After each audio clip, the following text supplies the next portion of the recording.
12 games of hoops on a Monday night. New York finally gets a big win on the West Coast without Jalen Brunson. Memphis has a nice W against Phoenix with some very nice Ja Morant highlight plays. And Denver beats OKC in the rematch. My name is Shlomo Stark. My name is Levi Jacob. And this is the NBA Daily Recap in 15 minutes or less.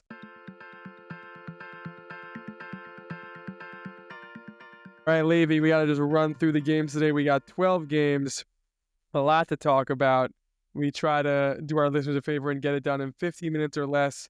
So let's try to keep it to a point or two about each game, and let's keep it going. Okay, Memphis beats Phoenix 120-118. Ja, as you mentioned yesterday, has been playing really well, played well again today. 29 points, 12 assists, 9 of 13 shooting, 10 of 10 from the free throw, and they win by 2. I'm very, very impressed with Ja. It was as it is with these things, it's like it wasn't actually a 2-point game. It was like, towards the last minutes, it was free throws, but still a very close game, very exciting. Memphis now a 41 win team. Your thoughts? Just that the JJJ injury might be actually a blessing in disguise for them moving into the postseason. Ja's getting more adjusted to playing again, and now they look like they're in a place where they can just add him back in, and they can be a very successful team. Right, they rely on Ja more now that JJJ is hurt. Do you know when he's coming back? I think it's like week to week officially. All right, next. This is very interesting. Denver beats Oklahoma City 140-127. Now, it's so funny because the way these things work, it's classic Jokic, which is yesterday, this was the biggest game of the season. It was on national TV. It was a matinee. Kids were watching. Everyone was talking about it. Stephen A was commentary. Like, it was the biggest game, and the Thunder won, and everyone was like, wow, SJ is MVP. Today, nobody was even like watching this game. It was like buried in the late slot, not on national television. Jokic just the same team, and Jokic just completely dominates with just a great 35 and 18 and 8, 15 of 20 shooting, 1 steal, 1 block, and just like it's as if he erased last night. But I feel like people will remember last night, and no one will remember today. Right. I think Shea was doing it more independently in a sense. Like if Shea really looked like he put the team on his back, the ball was in his hands most of the time. This game from the Nuggets had much improved play from both Westbrook and Murray. So it was more a cumulative win. I mean, obviously it's a silly thing to say when you're like looking at the game, looking at the box score, but I think that's like people's holdup. Also, I think that people like scorers. I think it's like very much a narrative. I totally agree with you. Next, Golden State beats Portland 130-120. Steph scores 24 points, 6 of 14 shooting, 5 of 11 from 3. Jimmy Butler with a double-double, 15, 10, and 10. Steph Curry is almost at 4,000 threes. Probably next time we talk about the Warriors, that will happen. But a career night for Denny Avdia, my guy. Got to talk about him.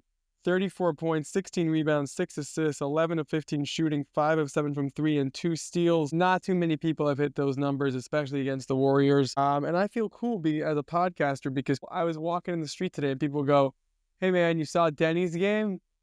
And now I just feel like I'm a cool guy. Like people like ask me if I've seen games, So I don't want to embarrass the person who did it, but he's a listener, so this is your shout out, my man. And thanks for keep asking me if I've seen the Denny games. I want to know if Chauncey Billups is a good coach.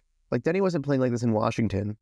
Team success is like always a question mark with the Trailblazers these days. But I just want to know. You know what I'm saying? It's like really hard to tell. It's very interesting. I really wonder what Denny's ceiling is. Like I thought his ceiling was like a Nick Batum type player, which is just like a great guy to have on a playoff team. But when you're dropping a 34 and 16 on 11 to 15 shooting, that's good. Can you do that consistently for a season? That's an MVP. Probably can't. I don't know if you can do that for it consistently, but still very impressive. And yeah, I also wonder about Chauncey Billups. Next, Knicks beat the Kings 133-104. Completely dominant win from start to finish. First win without Brunson and a tough West Coast trip for the Knicks. All 5 starters and Landry Shamet scoring double digits. Karl Anthony Towns, 26 points. Just this honestly, if you were you watch any of this game or no? I watched a little bit of it. It's all PJ Tucker. They picked him up on a 10-day contract. I'm telling you, you look at him on the side, he is screaming like, "Josh Hart, you shoot that!" He's just like, I'm telling you, he just this was the Knicks this was the Knicks' best 3-point shooting game of the season. They scored 1 second. I have the numbers here in front of me. Yes, here it is. 22 of 40 from 3, 53.6%. No, sorry. 22, 55%. The 53.6 was shooting from the field. 55% from 3, and I'm telling you, it's just PJ Tucker on the sidelines saying, "Shoot that." He's just biggest pickup of the season. You mean to say that he's the Miles McBride whisperer, is what you're saying? Deuce. Yes, exactly what I'm saying. Next, let's talk about Chicago. Chicago beats Indiana 121-103. We had on our social media a little quiz about we give out some stats and said, who is this, right? I don't think anybody got it, so we'll give it away now. It is our guy, Josh Giddey. Josh Giddey is averaged over the last 9 games, 22 points, 10 rebounds, and 9 assists. Here are the people who have done that over a 9-game span in a single season. Russell Westbrook, Oscar Robertson, Luka Doncic, Fat Lever, my guy, Michael Jordan, James Harden, and now Josh Giddey. That's cool. It's a pretty cool stat to be in. I don't even have anything to say about the game. I'm really impressed with Giddey. Yeah. And also I just don't understand why the Bulls, are they trying to win, or I don't know. Yeah, they're in one of those, there's too much talent in the league now for people to try to lose. Next, Boston beats Utah 114-108. Now, I'm not saying Sam Hauser is better than Larry Bird, but he tied Larry Bird's career highs for threes in a game in 1 quarter. He went undrafted in the 2021 draft, and he just put up a career high 33 points, 9 of 19 shooting. Good job by you, Sam Hauser. He had only 6 points off of non-3-pointers. Correct. That's crazy. That's nuts. Yep. Anyway, everyone remember that name, Sam Hauser. He's going to be a guy. Okay, let's run through the last couple games. Next, we got Houston beating Orlando 97-84. I feel like these teams play each other all the time, even though they've only played twice this season.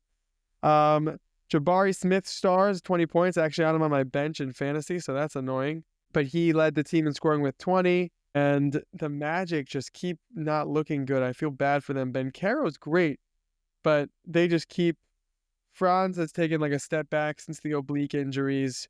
I don't really have too many notes on this game, you know? I think it's a little bit like the Celtics with Tatum and Jalen in the beginning, right? Like, I think that's like a lot of people would say that when they were playing together. I think that Franz isn't taking a step back. He just has less opportunity in a sense. I think he needs to work on some outside shooting. I think that would help the team a lot. They have like no 3-point shooters on this team. It's really crazy. They got to figure out a better point guard alternative than Cole Anthony. It's just not working out. Yeah, they're going to do a lot of work in the offseason. They have work to do.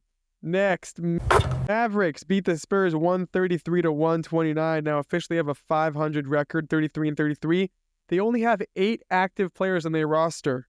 They all played tonight, significant minutes, and they somehow won with 4 players scoring over 20. I cannot believe they won this game. I cannot believe they win any games, but good job by you, Spencer Dinwiddie, and good job by you, Mavericks. Yeah, I think even more shameful, like, what the hell, Spurs? Yeah, the Spurs, well, I think the Spurs are kind of fine with losing now, but yeah. Next, bad news for the Lakers with the LeBron injury. The first game since then, Brooklyn beats them 111-108. Luka's second worst shooting night of his career.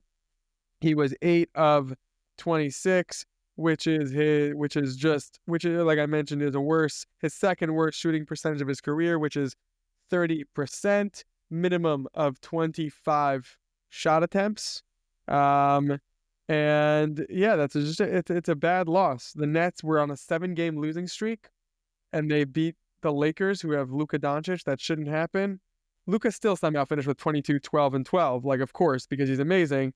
But Austin Reeves was 3 of 14. All the other guards struggled. Like LeBron, I'm not saying something crazy here. LeBron is like the glue of that team. He makes everyone better, and he's really needed. I want to see Luka try to break Kobe's record, number one. Number two is, because he's What's the only guy on the Kobe's team. record? What record? 81. So that would be cool. Yeah. He's the only guy on the team. Like, just take all the shots, Luka. Go for it. Who cares? Okay, yeah. The other thing is, Why not break Wilt's record of 100? I thought you were talking about Wilt's other record, but it's fine. What's Wilt's other record? However many women in however many cities, whatever it was. I was like, I think he's a wife. No. It's funny.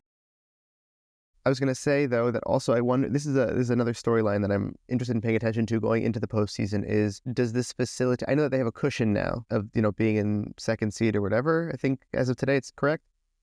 Does this facilitate LeBron potentially coming back a little bit sooner than expected? I know it's only 1 to 2 weeks, but still, I wonder how much that affects his recovery time in a sense. Yeah, so just a correction, they are the 3 seed right now. No, okay, now 3. The Nuggets, their record, it's actually really crazy. The Nuggets are 42-23. The Lakers are 40-23. The Grizzlies are 41-24, which puts them half a game behind the Lakers, and the Rockets are 40-25.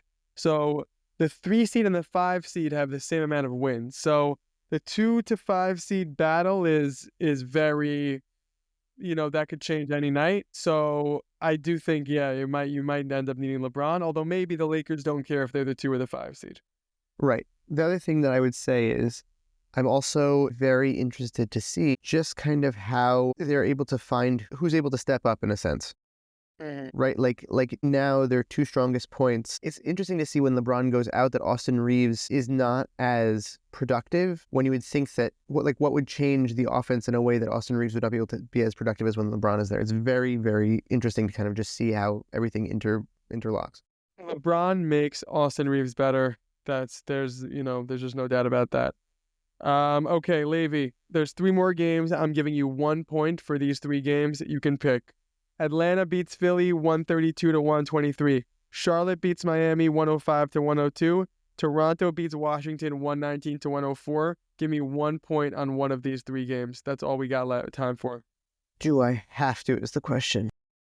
Love it. That was the NBA Daily Recap in 15 minutes or less. Thank you, Levi, for doing this with me every day. Really appreciate you, man. I want to thank you, Max, for producing. I want to thank you for listening.